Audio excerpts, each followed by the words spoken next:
Hello, mixed net cases. Hello, everybody out in YouTube land. Hello, hello, hello. We're about to start this live broadcast of a Nutty Bites recording. We're going to be talking about banning books today. And you may be surprised that you just see icons. You don't actually see us.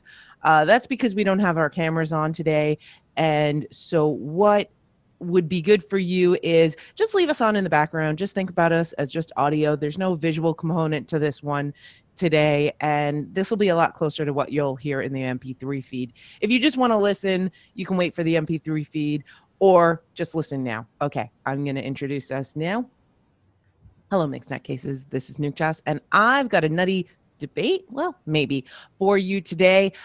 Today, we're going to be talking about banned books. We just missed Banned Books Week, but we've been wanting to do this for, I don't know, a year or two now. It's been a while. It's been a while, yes. So with me today, I have my ever-present co-host, Hi, Tech. I'm Tech. And we've got Jen and Jason from the Talk Nerdy to Me podcast. Say hello, guys. Hello. Greetings. I was just on recently. You were just on recently, but this is an episode that Jen and I have been talking about for a long time. I think since you reviewed the movie The Giver, right? Which one? The movie? The movie The Giver? Yes. I loved that movie. I love that book. I hated it. Yeah, I was going to say, you hated that movie. Had to bring that up, didn't you? So there's very little debate, I'm quite sure. Well, I know for the hosts that are here today, but also among the listeners of Nutty Bites about the idea of banning books and that it's bad. Banning books will never solve anything, and I'd like to talk a little bit about that today. I had hoped to get a librarian on with us, but all of my librarian friends are far too busy gallivanting, having romantic weekends, and presenting to Google this weekend. So instead, you'll just have a bunch of amateurs here. Was Philippa busy? Yes, she is. It's her anniversary weekend. Oh. Yeah. Yeah, too bad they're sick this weekend, too. Oh, that stinks. Yeah. All right. So let's talk about banning books, and why we hate it. Go ahead, Tech. Well, there's that old saying that if you forget the lessons of history, we are doomed to repeat them. So even if concepts in books are unpopular or they don't age well, like we were just talking about Mark Twain and the Adventures of Huck Finn, even if there's language and concepts in those books that are challenging to modern readers, it's important to read them in context of the time. Like, people always talk about banning books like Hitler's Mein Kampf. I've never read it. I don't want to read it. The subject matter does not appeal to me, but that doesn't mean that we should prevent it. It's an important book in that, it's about this atrocity, this huge calamity, this what's the word I'm looking for? The tragedy. No, the Holocaust. This Holocaust, the deaths of millions of people. So why should we just throw this away? We have to remember what happened. We have to remember the hate, the vitriol that spawned this horrible thing, so that we never forget it and never do it again. So yeah, Mein Kampf 1 is a horribly written book, and it's full of horrible things, but that doesn't mean that we should just throw it away. Agreed. Very much so. It's funny. I was just listening to a podcast called Dave and Joel's Fast Karate for the Gentleman, and they were talking about how they read a lot of translated Japanese novels. And one of a really big issue in Japan is people coming out of college there aren't really getting humanities degrees. They're not really studying human beings or their people as a whole. And one of the things lost because they're not doing that is their literature. But you have here in the States and Europe and everything, a lot of people do that. A lot of people just have humanities degrees where they just study classical language and literature. And that's one of the things that banned books stunts. You can't study us as human beings, or you can't study specific cultures that may not exist anymore if you ban their written text. Because before there was this digital age, all we had was word. And then when we finally got writing, that's when we could pass down stories and knowledge and information. But if you limit that or just completely outright take it away, it's setting humanity back as a whole, not just keeping your, your personal motivation. It's not supporting your personal motivations. Absolutely. And one thing I want to bring up is how, and I agree with everything you both have said.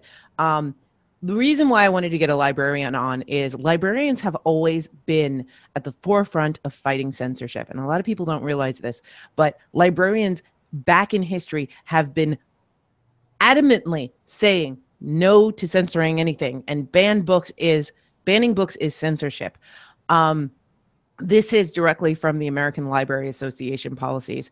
Books and other library resources should be provided for the interest, information, and enlightenment of all people of the community the library serves. Materials should not be excluded because of origin, background, or views of those contributing to the creation. Libraries should provide materials and information presenting all points of view on current and historical issues. Materials should not be I don't know what that word is, removed because of partisan or doctrinal disapproval. Libraries should challenge censorship in the fulfillment of their responsibilities to provide information and enlightenment. And I have always been steadfast with this. Every time I've worked with librarians, when they talk about, well, should we have net nannies and programs to block the internet for kids or in schools, and they have always been on the no, it is wrong. Unfortunately, schools have these things, and it's not the librarians putting it in, it's the IT department. But with books and internet, librarians have always said it's against their bill, the Library Bill of Rights, to prohibit anyone from getting any information. And I think that that's just such a noble cause. So, if you control thought, if you control language and control literature, you can control thought. The cheapest, easiest, and laziest way to do that is to just outright ban something. Yeah. Yeah, it's a lot of these schools are looking for ways to, a lot of these books and these things that they're censoring. It's because there's hard conversations to be had about them. I mean, who wants to talk to a class of 8th graders about Mein Kampf? Well, we'll make it real easy. We just won't read it. We'll just put it away, and then we don't have to look at it again. So it's the cheapest and easiest and laziest solution that, if I take out all of the books with sex scenes, I don't have to have the sex talk with my kid, and then I don't have angry parents wondering why I'm having a sex talk with kids. So we'll just get rid of all the books with the sex scene in it, and then we'll never have to talk about it again. And it's lazy, is what it is. That's... Sorry. Uncle Tom's Cabin was one when I was in high school that our teacher asked us if we wanted to read. And when we all agreed to it after she explained what the book was about, the principal, who just happened to be that teacher's husband, said, yeah, we are not allowed to do that book. And even though we had discussed it, we knew what was going to be happening. We knew, why it wasn't allowed in most schools. And unfortunately, it wasn't allowed in our school. Uncle Tom's Cabin. How can that be? It boggles my mind. How can that be banned? Because that is a piece of American history. That's something you should be reading in social studies. Well, exactly. Well, also on the banned list, and in a lot of places currently, is Animal Farm. Oh yeah. And Animal Farm is a wonderful treatise. It's a wonderful analogy, and on going off of what Tech said. If you can control word and you can control language, you can control what people read, you can control the people. And one of the ways any invading or, any military has done this in the past, where they will drop leaflets. Mm-hmm. And yeah, you're thinking, well, people aren't going to care about what falls from the sky, but they do. And, you keep dropping those and they keep reading them. Eventually they will start going, well, I don't know. Well, and especially when the information that they're receiving is so heavily controlled that they don't have access to anything else. Just getting other viewpoints is subversive. again, I point back to Japan and its exclusionism. Like Mhm. they at one point outlawed anything from outside of Japan, like completely, entirely. For hundreds of years. Yeah. And so living in a vacuum, it's terrible. Like you can't. There is no we don't. Of course, we don't like oppressive influence where it completely obliterates a culture.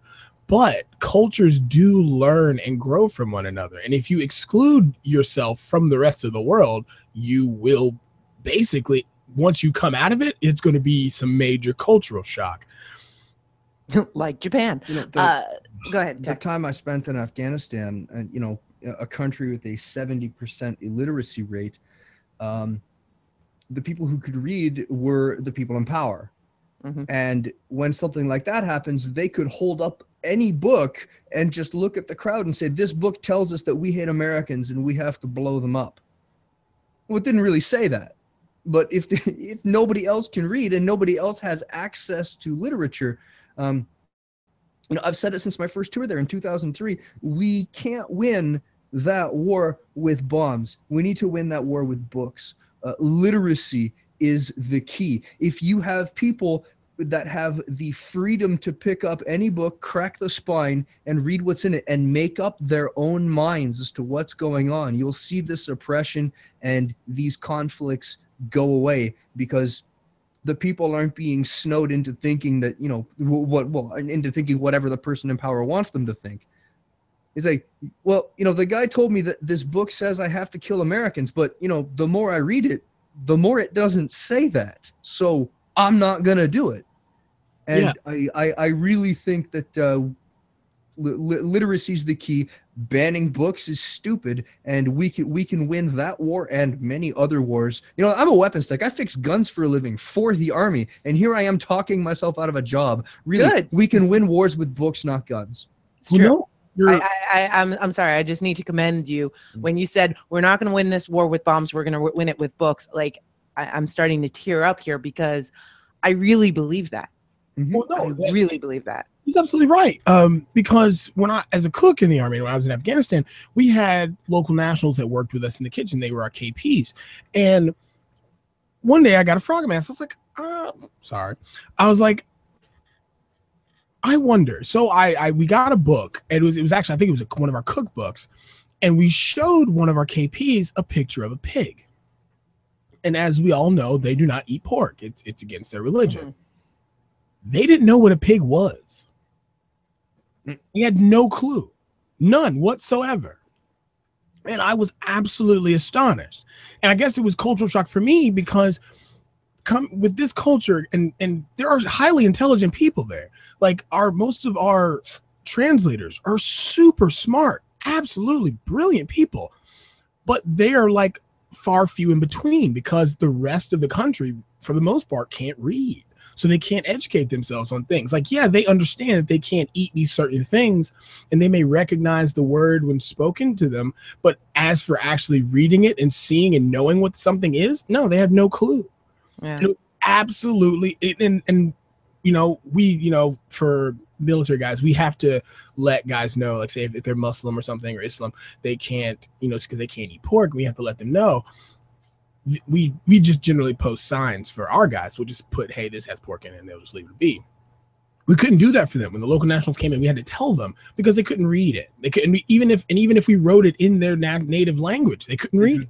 Yeah, exactly. So, and I just want to clarify, being illiterate doesn't make you less intelligent. It just means that you have less access to information. Yeah. And that's the thing. There's so many people out there that are truly intelligent, but aren't allowed to. And how many countries are there that people aren't allowed to read, that it is illegal? Women aren't allowed to learn to read. And that's just horrible. But we are talking about banned books, and I want to go around and talk about all of our experiences with books being banned. By banning a book, is it not making it a form of illiteracy? By not being able to read, you can't read this book. Is that not a different form of illiteracy? Absolutely. Absolutely. 100%. 100%. There are, there are some countries There are some countries and that there are some peoples that you're only allowed to read one book. There are entire schools devoted to teaching, and you will spend your entire life reading one book. And it's your religious text. Yeah, and it's a religious text, and you'll never know. And imagine if the only book you were ever allowed to read was the Bible, and one specific version of the Bible, and never anything else. How would that shape your worldview and your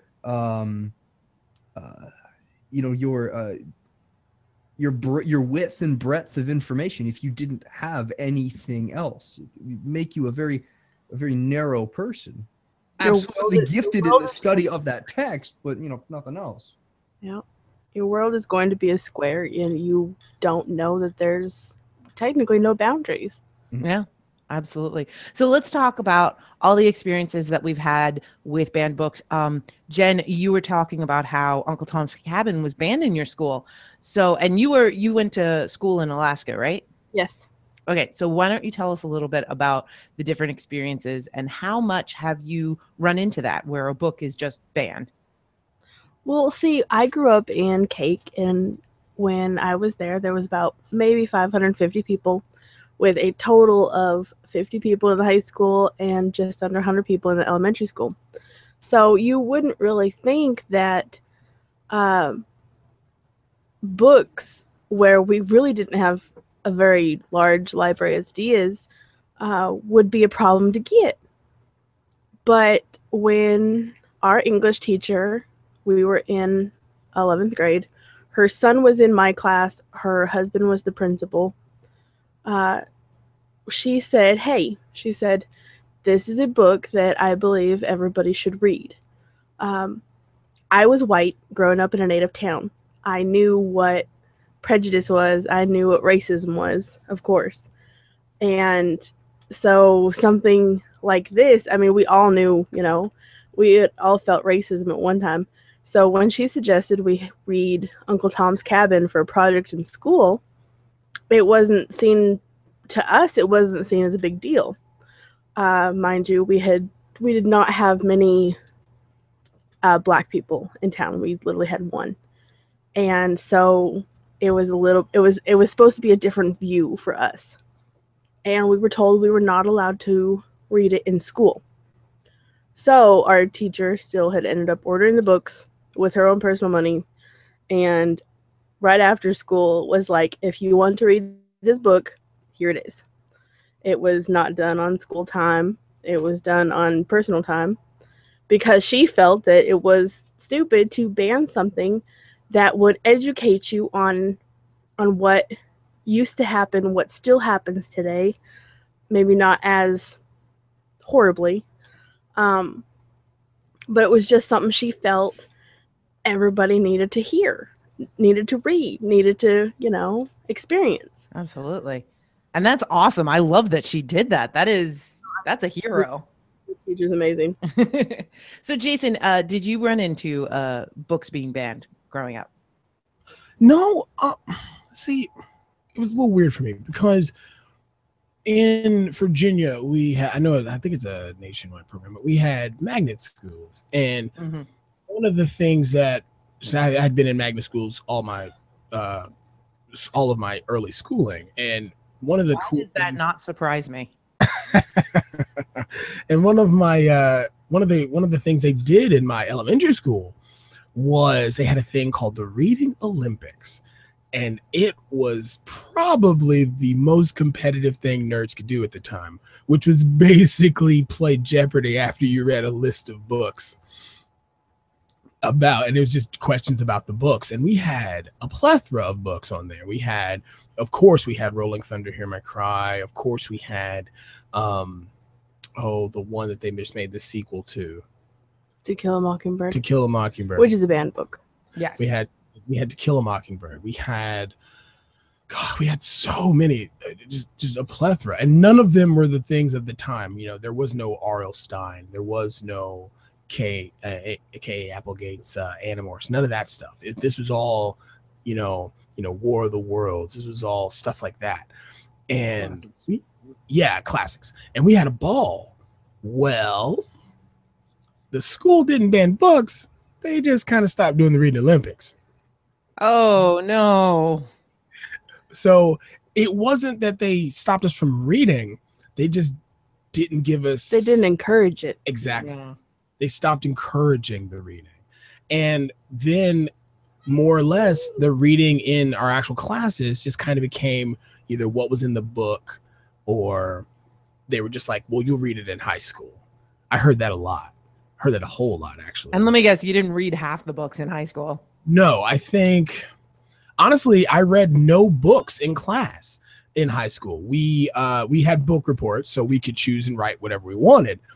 But we never had an actual text that we had to read in school other than the book. Now, don't get me wrong. In the book, we had some classics. You know, we read a lot of plays and a lot of long form, stuff like that. Mm-hmm. But there was never a time where they sat down in front of us and said, okay, here's the Canterbury Tales, or here's Huck Finn. Let's read that. Like, they never did that, even though this was a magnet school. My high school was a magnet school. Like, matter of fact, this school was a hub for the International Baccalaureate program and the Governor's School for the state of Virginia. And at the time was ranked as one of the highest high schools in the state. And they didn't have a reading list for it, like their English classes. That's insane. So, Tech, did you run into this at any point? I did. I remember it must have been my grade 11 or grade 12 year. We had to read this one book from a list of books and then write a report on it at the end. And I could not connect with any of the books on the list. There was nothing appealing. There was nothing for me to slog through 300 pages.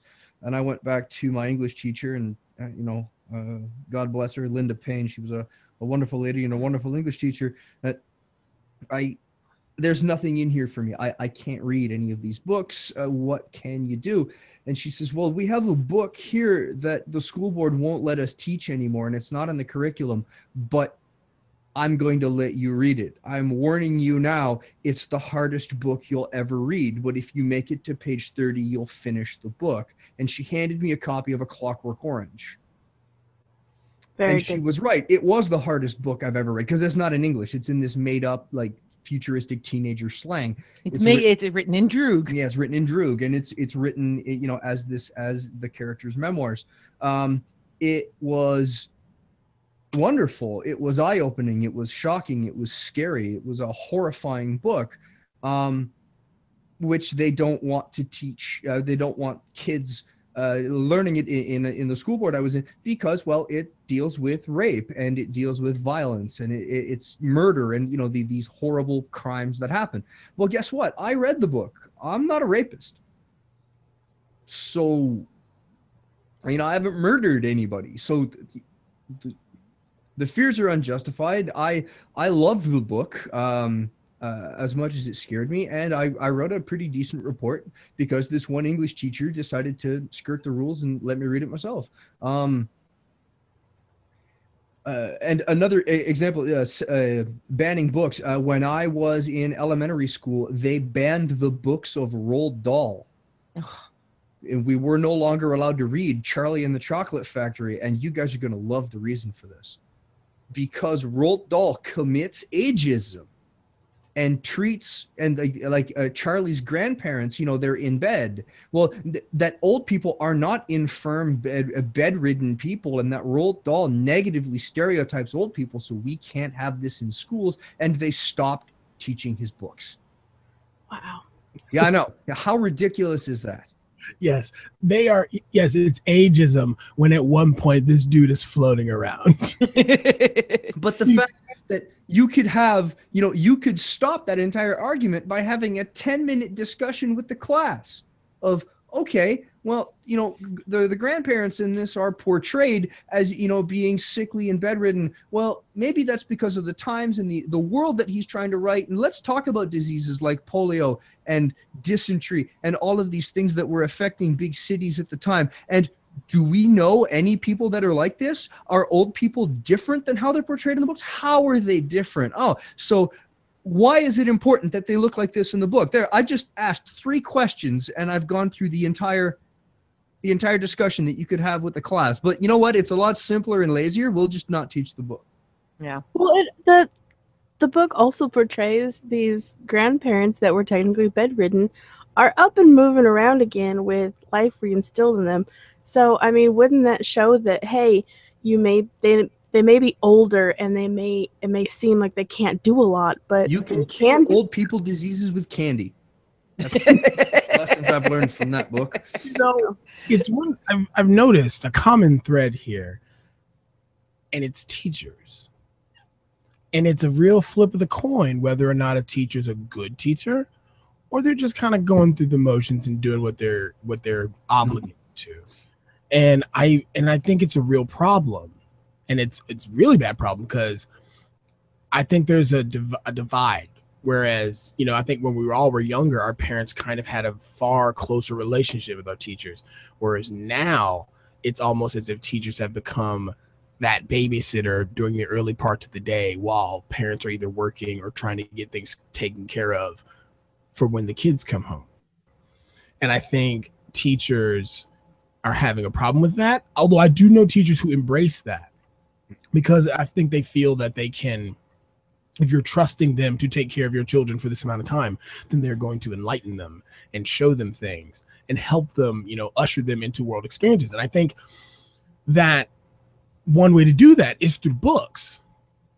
Like, I won't lie, I've had a plethora of amazing teachers. Mind you, most of them have been my humanities or liberal arts teachers, my band teacher, my English teacher, or should not English, but my actual literature teacher. All of those people were amazing, absolutely amazing. But I don't see that now. Like my nephews, and they go to school, and I never hear them talk about anything amazing that their teacher did, or anything that their teacher had them read. Well, there's this fine line that teachers have to tread. They have to constantly be covering their own butts because parents are ready to lynch them. Oh my God, my kid came home and told me this thing, and teachers are so scared of what's going to happen, and especially now with like, what is it? Your salaries and whether or not you're kept on as a teacher being dependent on standardized tests and all of these other things. There's a lot of stresses that teachers are dealing with. Having worked in the schools, I will tell you that about 75% of the teachers out there are really passionate and really care about their students. And there's 25, not so much, but that you're going to find that in any industry where somebody is in the right field and some people are just not, they just don't fit. I think that there's a lot of teachers out there that definitely go out of their way to really influence kids. And sometimes the kids notice it and sometimes they don't. I love telling this story, but so often your best teacher, when you were in school, you hated them. And for me, that teacher, she changed my life. And when I first met her and was in a couple of her classes, I just thought, wow, she's just mean. She's very strict, but she shaped me. She formed me. She treated me like an adult. Tech, we've talked about this. One of your bosses, who was also a teacher and a mentor, you couldn't stand him when he was training you. Yeah, when he was my supervisor on my apprenticeship, he was an absolute monster and a tyrant, and he would give me this crazy homework and these stupid tests, and I absolutely hated it. And it wasn't until 10 years later that we were sitting around having a beer, and we realized that all of the success that we've been able to have in our professional careers was because of the lessons that we had to learn the hard way with this tyrant. Yeah. And I had to send him a message and say thank you. Like, we hated him. I still kind of do because he's a jerk, but he's a great teacher. Yeah, and that's the thing. Like, so often when you're in school, like, I'm sure these teachers that I look back and think, wow, they were really great. I didn't like them when I was in school, but afterwards and as an adult, I can look back and go, they were pretty awesome. Yes. What's your experience with the banned book? All right. So my experience with banned books is different from everyone else here, it seems. I was very lucky. I grew up in a school district that embraced banned books. We never had anything banned. As a matter of fact, our librarians every year in every school had the banned books on display. These are books have been banned in other schools. Come and check them out and see why. See what's naughty. You know, check out these books that other students aren't allowed to read. And we celebrated it, and we talked about why banning books was bad and all of this other stuff. And it was I never ran into an issue of you can't check that book out. My local library did not have a children's. I mean, it had a children's section, but there was never a restricted section. There was never anything that I had to show ID to get into. It's another thing that librarians believe. They believe that the library should not impede access based on age. That should be a parent's thing. But there was no difference between an adult library card and a child's library card. So I was super, super fortunate. And I think that's pretty much how everyone should be. But I grew up with serious respect because once I started to get older and realized other people ran into situations like you guys have discussed, that, you know, these are foundational books. I mean, Uncle Tom's Cabin not being taught is just mind blowing. And for us, our assigned reading, a lot of those books have been banned in other schools.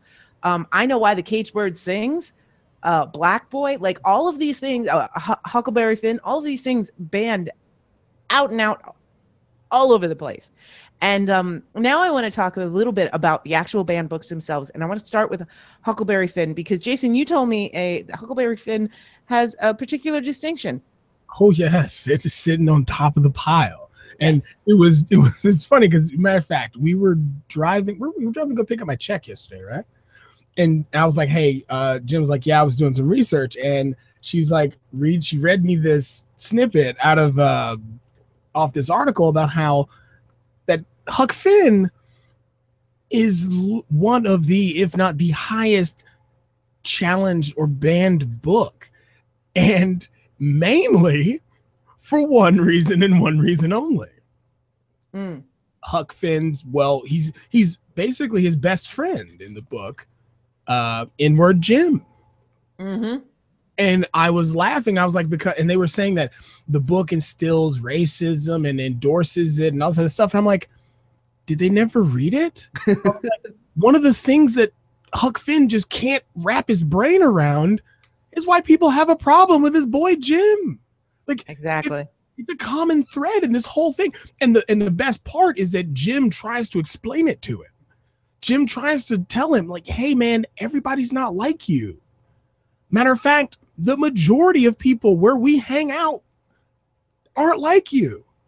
And and one thing, Jim never really says that that's wrong. In fact, he's just like, some people just believe differently than you. Mm-hmm. And Huck Finn, of course, is just like, I don't understand why. I just don't get it. Like, that's stupid to me. But yet people banned it, just, I think, more or less just because of the name. And my thing is, you got to think about when this guy was writing this book. Well, and what he was writing it about, because honestly, that's a word that was used in slave times. I mean, look, how many times was that word used in Django Unchained? How many times was that word used in 12 Years a Slave? These are modern tellings of slave times. It's still, you're going to use a word from those times. And, you know, that's a book that we talk about a lot when we talk about should the word be used. And because of the fact that we all agree that we're calling it the N word, we all know what the answer is. But often, say it. Yes, if it was your podcast, you'd say it. But that's the thing. So many times there's an episode of the Boondocks about this. There was an episode of, there's this new sitcom out there. I'm not sure I like it, but I did watch this one episode. It's called Blackish. It's got Lawrence Fishburne in it. And they were all talking about whether or not you can use the N word. And so we use Huckleberry Finn as one of those. There's actually been a publisher that has published Huckleberry Finn where they replaced the N word with slave. Are you serious? Slave Jim. Yeah. And the reason for this is so that teachers feel comfortable. And I have known many teachers that will swear up and down, no, you have to have the original text. You have to have the original text. That being said, you know, a teacher has said to me, you know, I was teaching in Harlem. I'm white. All of my students are not white. I felt uncomfortable, but I should feel uncomfortable. and I push through with the lesson. Mhm. I would, while yes, using the word slave might make me feel more comfortable, that's not going to teach a lesson. And that's not going to get the students to understand. And this is why we don't ban. This is why we don't censor. This is why we don't change it to slave. I'm sorry, but I think that the use of the word slave makes me more uncomfortable than the use of the N-word. Yeah. Simple fact that was a time in our history that we shouldn't necessarily forget, but we're condoning it Exactly. by using that word. Like, and by replacing the N-word with slave, you're bringing so much attention to the fact that you've changed a word in a book. Exactly, because nobody's going to walk around and call their slave slave. I mean, really. I mean, and just this week, I read a news story about a history textbook in, I think it was Texas. The mom's reading through it, and she realizes, hang on, they're including the slave trade as part of the immigration to America. I'm sorry, we were immigrants? I don't think so. Oh, Texas. They brought workers. They called them workers, not slaves. Never once did they mention slaves. Hey, but we've all gone through. We've all noticed something like this, and I've just been reading about this recently. That whenever we talk about the English traders, like the tea companies and all that, the trading companies that were going to Asia for spices. Oh yes, spices. Yeah, no, it's not spice, it's drugs. Okay, it was opium. It was a absolutely. massive opium trade, but you can't say that. No, they were spices. Hey. It was called laudanum, technically. They didn't put that name out there because people at the time knew about the poppy. They knew about opium. They knew what that was. So they said it was for medicinal purposes. Called laudanum. So that whole thing, like, it boggles my mind. And the fact that, and I'm sure the reason that Huckleberry Finn gets banned is because of that word, and because people are uncomfortable with our history. But if we change how we view history, then we can't deal with what's going on now. Like, there are so many people out there who are like, oh, you guys just have a chip on your shoulder and just get over it. Yeah, well, you're also saying that my ancestors weren't slaves. So no. How can I expect to be treated like a person if you ignore history? Yeah, and if you do this for long enough, it changes history. It may not be the truth of history, but it changes history because, yes, history's memory is very long if it's written down. Well, and we've seen how history can be changed. I mean, let's just talk about the Civil War. What is it called in the South versus what is it called in the North? Exactly. What is the American Revolution called in America versus what is it called in England? What was the thing I saw, and it was a joke, but it was, what do they call the Civil War in England? Because the colonial dust up. Yeah, I think in England they just said it was their children being a bunch of brats, actually. So there you go. So what are some other banned books that we absolutely love and maybe are surprised were banned? To Kill a Mockingbird.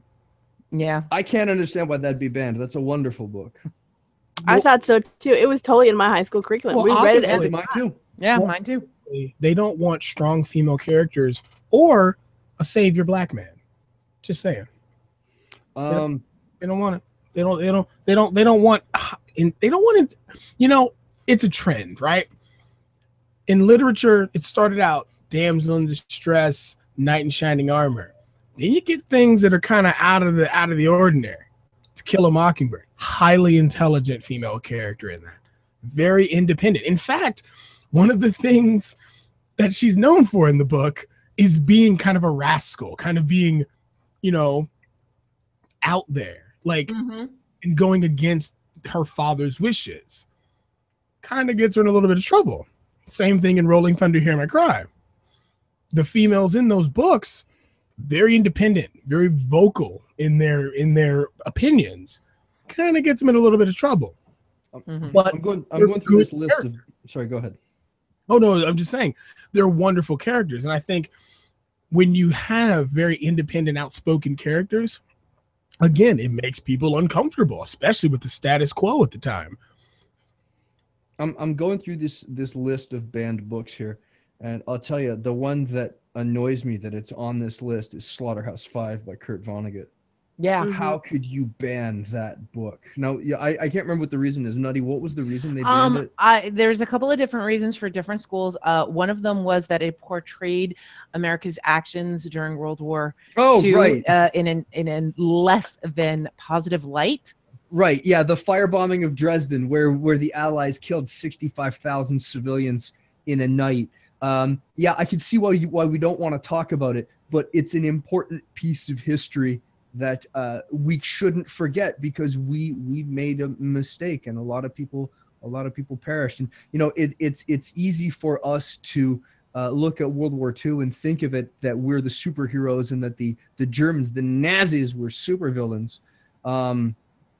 And we won, hooray America, and hooray Western world. But well, and in addition to that, the idea of and there may be some spoilers for the plots in some of these books. We do apologize, but the idea that the main character was a spy for the U.S. and that the U.S. was doing different book, underhanded things. Slaughterhouse-Five, isn't that the one where? No, no, I'm thinking of Mother Night. Mother Sorry. Night. Okay, no, sorry about that. Right. So no, Billy Pilgrim. Sorry. Slaughterhouse-Five. Also, if people here haven't read it, it is the most beautiful description of what PTSD does to you. And if you look at a veteran and you're not quite sure what's going through his head as he's reliving these old moments, read Slaughterhouse-Five a couple of times. Written by a veteran who was at Dresden, who did witness these things, and he's writing this book as trying to cope with what's happening in his mind about a character who's trying to cope with what's going on in his mind as he's skipping through time. It is a wonderful book, one that should be taught. I keep telling all my troops that it's right next to Starship Troopers. It's one of those important books that all soldiers need to read. Another reason, sorry, I did remember, another reason it was banned was the nudity and sexuality. Oh, yeah. But again, it's written form. It's not like you're seeing breasts or anything. It's so these characters are being held by aliens in a cage, and they're not given clothes because they're being treated like animals. They're in a zoo. It's perfectly plausible. One of the ones that really baffled me was the Tao of Pooh. I do not understand why that was banned, to be honest. It was I read that. Me and a classmate both read that. Isn't it wonderful? It was a little harder for me to read, just because I did have to go over a few of the pages twice. But there was no reason at all for that to not be in a school library. I'm sorry. I found on this list of banned books on the same topic, there was a book of Buddhist poetry written by the Dalai Lama that had been banned from a school board because the reason was, quote, the book was written in such a way that it may make the children want to experiment with Buddhism. Oh no, not Buddhism. Yes. Don't be a pacifist. Yeah, that these people believed that Buddhism would make their children not Christian, not understanding that it's more of a philosophy than a religion. Yes, there is a Buddhist religion as well, but that you can be Christian and Buddhist at the same time just did not make sense to them at all. Yeah, and I was sitting here and I was looking through the list, and one of the ones that, again, we brought it up yesterday, you brought up on the list, Jen, was okay, where is it? So I can get the title correct. It is hold on. Darn it, I'm slow. Well, he's looking for that. I know, right? There's actually a couple of really simple books that have been challenged but retained, both in Canada, actually. One was Hop on Pop by Dr. Seuss. Oh, yeah. What? Because it encourages children to use violence against their fathers. Shut up. The patron that voiced their concern requested that the library apologize to local fathers, pay damages resulting from the book's message. What? Another one is another Dr. Seuss book. again in Canada, If I Ran the Zoo. It was challenged but retained at the Vancouver, Canada Public Library in 2014, despite a line in the poem about helpers who all wear their eyes at a slant, accompanied by illustrations that are racial stereotypes of Asians.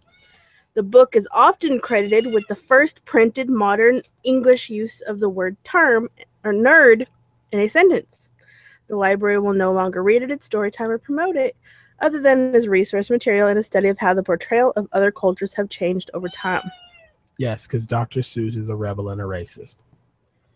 Obviously. Well, you know, he did have some pretty racist propaganda cartoons, but that was done for the war effort. Indeed. Oh, man. Here's one. Where's Waldo? Wait, what? What? And where's Waldo? They banned Where's Waldo. Okay, give me the No, you know what? A handful of people say otherwise couldn't find Waldo. a handful of people say that the otherwise innocent images contain inappropriate and CDS hidden imagery, including topless sunbathers, gay lovers, characters holding up the rocker hand sign, or as they call it, the Hail Satan, and a melody of other hysterical claims. There was clowns. Somebody got scared. Yes, because Waldo, a character who never speaks. Exactly. How is that a There's band? no words in the book. It's a picture book. It's not even got words. Oh man, but You no, know, Winnie the Pooh itself has also been banned. Yeah. Was Not that just the Dow, but that Winnie for the the Pooh. portrayal of mental illnesses?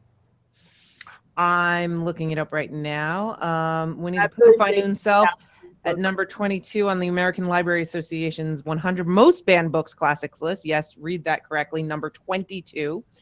Let's see. Where's the reason? Well, the Muslims ban it because of Piglet, along with the Three Little Pigs and Charlotte's Web and things of that nature. But you know, Piglet was the first honey roasted ham. No, that's horrible. Don't say He that. spilled his honey. But a school district in Napa, California, even went so far as to ban clothing of the characters in support of an overly strict dress code. There have been people talking about the fact that the characters don't wear clothes or wear half clothes. They call it immoral. They do realize it.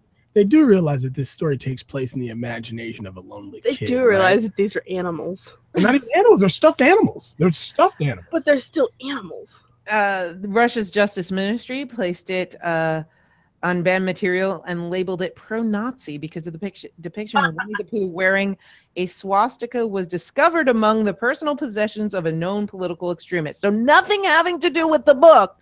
Somebody took Winnie the Pooh and put a swastika on it. We ban the book now. So I'm pretty sure this school just hates Warner Brothers because Bugs Bunny is a nudist. Like they must hate this bunny. Like Bugs Bunny is a crossdresser. Bugs Bunny is a crossdresser, so it's definitely not. Nope. But no, I found it. It was the Perks of Being a Wallflower. I read this when I was younger. I can't remember if it was middle school or high school. Wonderful book, absolutely wonderful. And the reasons why they banned it was drugs / alcohol and smoking. Mind you, I don't know. Can one of you guys name a teenager who might not have a friend or know of someone who has attempted this in their youth growing up? I don't know anyone who would ever do anything like that. I don't know what you're talking about. Homosexuality, offensive language. Man, I've never heard a teenager say something wrong like that. They would never. No, they're all good kids. They never learn those words unless they read it in a book. Never, exactly. Sexually explicit, unsuited for the age group. I think it was perfectly suited for the age group, seeing as I'm pretty sure everything faced in that book, there's teenagers dealing with it right now. And last but not least, additional reasons are date rape and masturbation. Which again, these are topics that are upsetting, but it's supposed to be used as a teaching point. It's supposed to be used. I mean, you don't read these books and think, oh, this is how I can date rape someone. No, you read these books and go, wow, that's a horrible thing. that happened to this character. Yeah, it's like, it's like, again, I think this really has to do with how people in charge are very uncomfortable with the questions posed by people when they read these things. Because if a young child who doesn't know of, date rape and those type of things, say if it's a very naive 12 or 13-year-old, right? And they go to their parent and they say, hey, mommy, what's this? Or hey, daddy, what's this?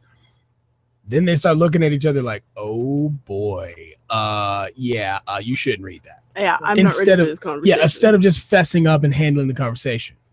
Right. So here's some more banned books. The Bible. Yeah. Harry Potter, obviously. Yeah. Well, obviously, Jesus was a superpowered zombie. So obviously, yeah. Yes. Twilight. Yeah. I agree with that one. Lord of the Flies, which again, this is another one that makes me laugh because that was part of our curriculum. Oh, Lord of the Flies was fantastic. That was I remember that was on the reading Olympics in the advanced little section because they had it split up between from like K through like third grade, and then it would go from third grade, and that was on one of the more advanced lists, and it was great. Lord of the Flies is one of those. It's one of those books that just like we've been saying this whole time, that makes you ask hard questions that don't have easy answers. Exactly. Which is why it's such a good book to go through in class. Fahrenheit 451, 1984. You read that in high school? I read that in high school. Awesome. 1984, Of Mice and Men. That was another curriculum book for us. Wonderful book. Yep. I was on the Reading Olympics. James and the Giant Peach. That surprises me. Mm-hmm. Does that one give a reason? This list that I have don't have actual reasons. No, but that's part of the whole banning of Roald Dahl. Oh yeah, probably. Man, wonderful. I read all of his books in grade school, or most of them, and see, and it makes me wonder, like, this topic, because it makes me wonder what's going to happen to all these folks who are banning these books and are upset against these books, and the kids get older and they realize that this is kind of dumb. And then those kids get put in charge and they're like, you know what? I want my high schoolers to read Perks of Being a Wallflower. Yeah. I want my high school, like, one of the principals, like, you know what, guys? Animal Farm. Every English class has got to read it. We're going to read about some pigs getting murdered. We're going to read about So I got the reasons, by the way. It's James and the Giant Peach has been banned for being too scary for the targeted age group, mysticism, sexual inferences, I don't remember that part, profanity, racism, references to tobacco and alcohol, and claims that it promotes disobedience, drugs, and communism.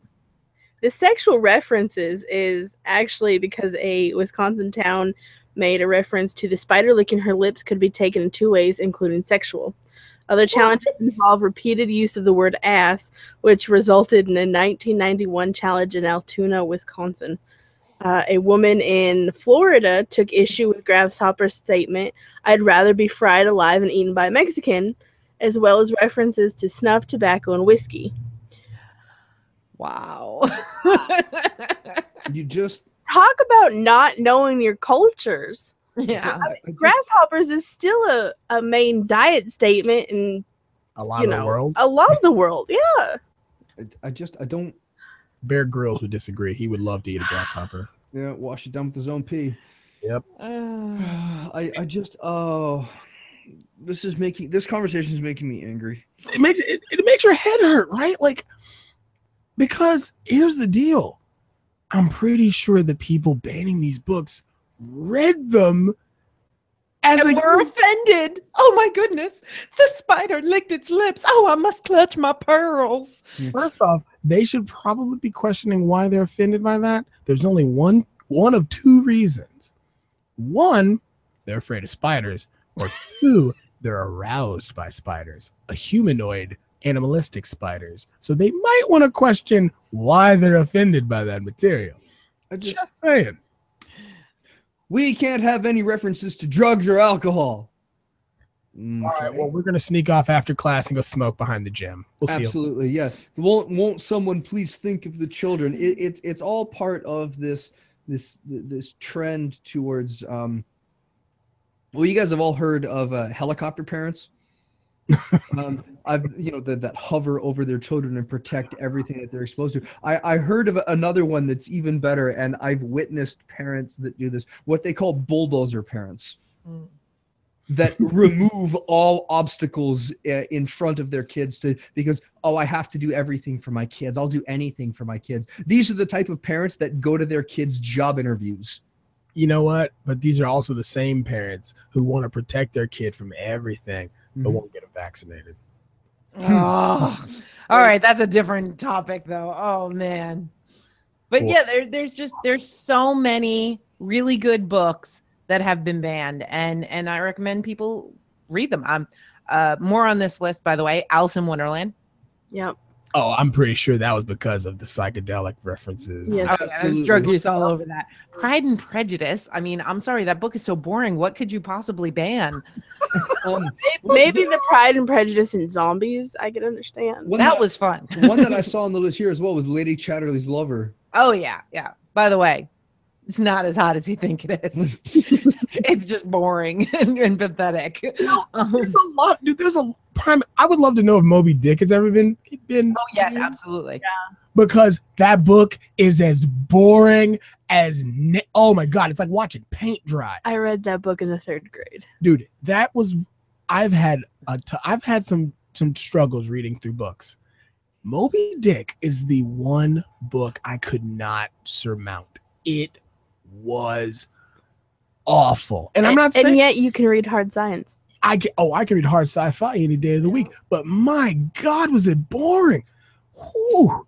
Like, and I tried so hard. I even forced myself to try to write a book report on this book to make me read it all.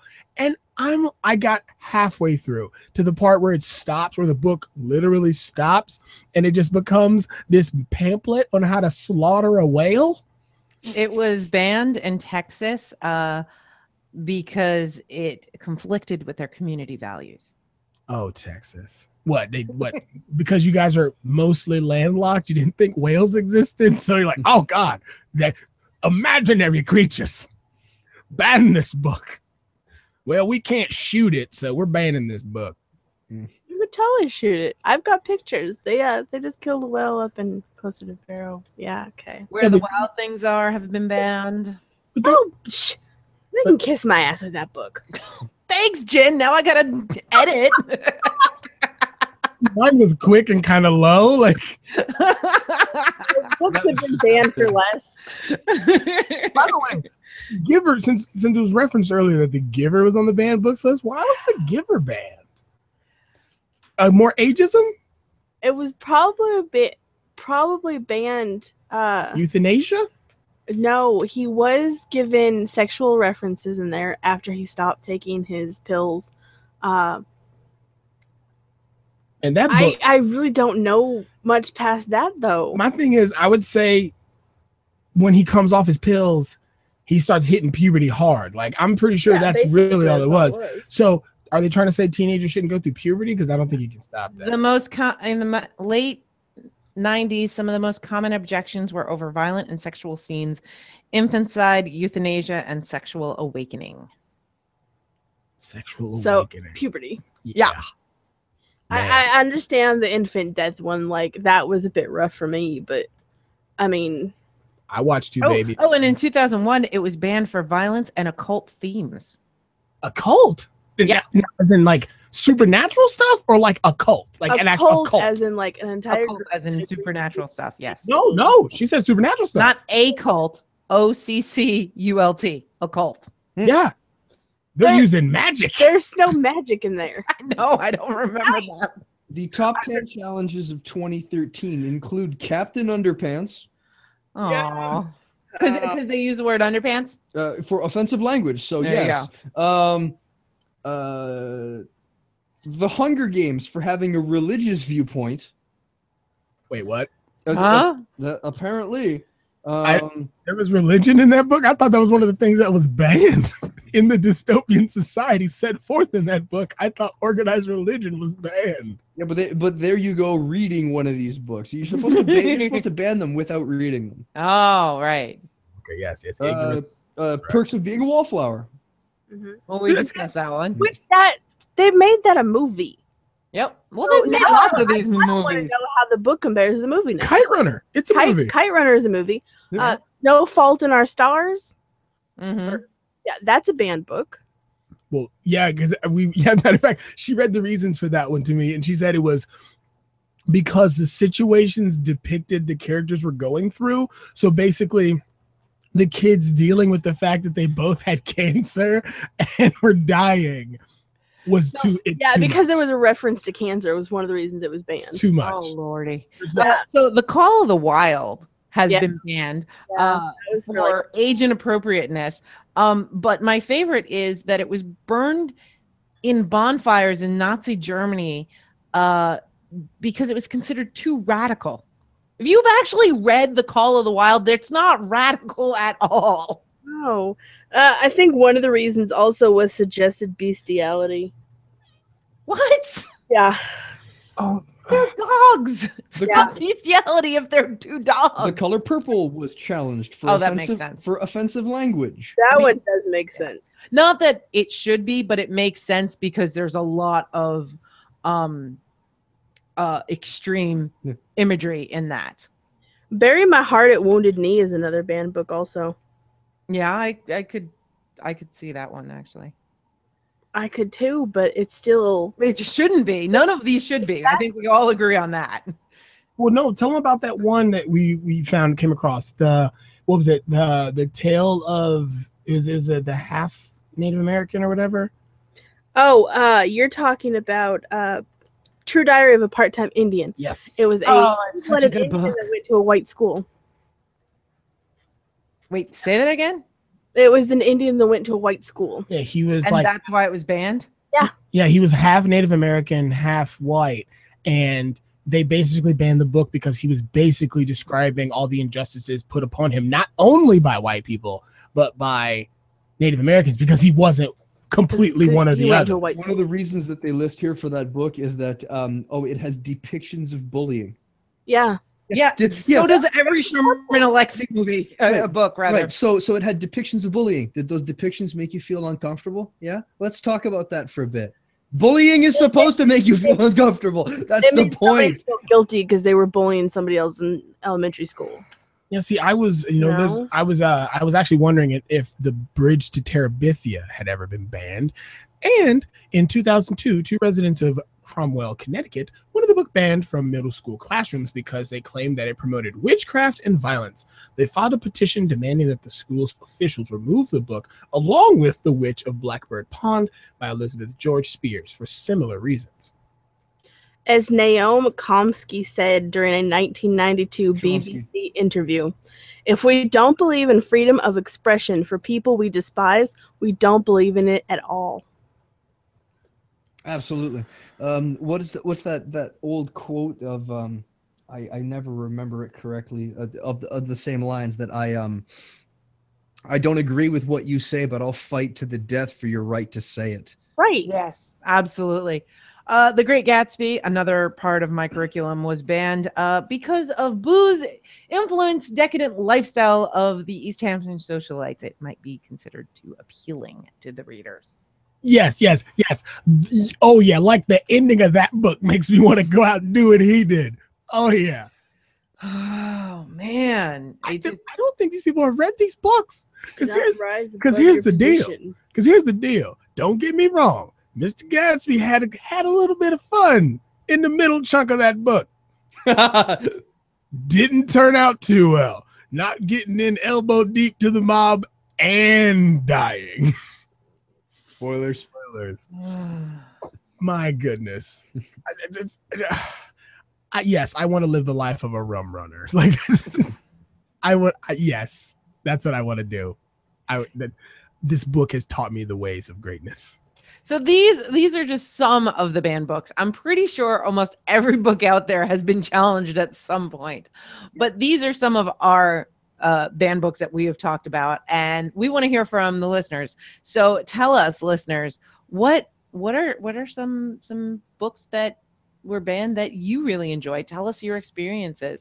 And to do that, you can go to the Facebook group, you can go to the website, you can find me on Twitter. You'll hear all of the information at the end with the Creative Commons license. But thank you to all of my guests for joining me. Tech has one more thing to I say. have one more thing to say. I ahead. want to challenge all of your readers to Yes. read a banned book. Yes. And read a banned book, see if it doesn't change your life, and at that, challenge the reasons why it was banned inside your own mind.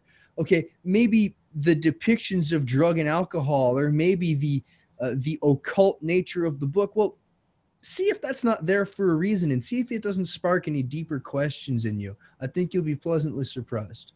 And not all banned books are good books. I mean, Lolita and Lady Chatterley's Lover, they bored me all to death, and they were not very good. But I mean, things like Lolita being banned sparked a whole new book, which was reading Lolita in Tehran.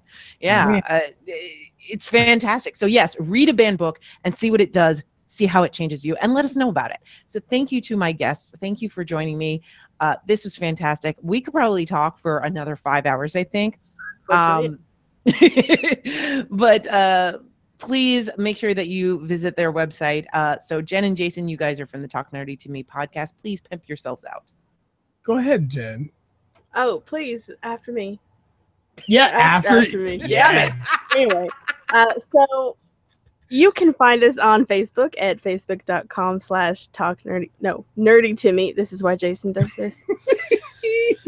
You can find us at the Twitters at. I got it. Yeah. You can always find us on our website at talknerdytomepodcast.com. You can find us on Facebook at facebook.com/nerdytome. And of course, you can find us on the Twitter at nerdytomepodcast. I think Jason just gave me the stink eye. Maybe. And all those twos are the number 2. Exactly. And Tech, where can people find you? You can find my rantings and musings that are now all out of date on nimlas.org. And other than that, I don't know, you can find me on the Twitter at the Clock Doc, or I don't know, normally hanging on to any project you're doing. So I'm the associated hanger on. You'll find me wherever you'll find Nutty. And in Destiny. And in Destiny. All right. Thank you, everyone. It's been awesome. And yes, go out, read a banned book, and tell us about it. And if you can make it through Moby Dick, let me know. Yes. Yes. If you make it through Moby Dick, you win one up on Jason. Indeed. All right. Thank you. Bye, everyone. Bye. Bye. Adios. I'm waving even though there's no camera.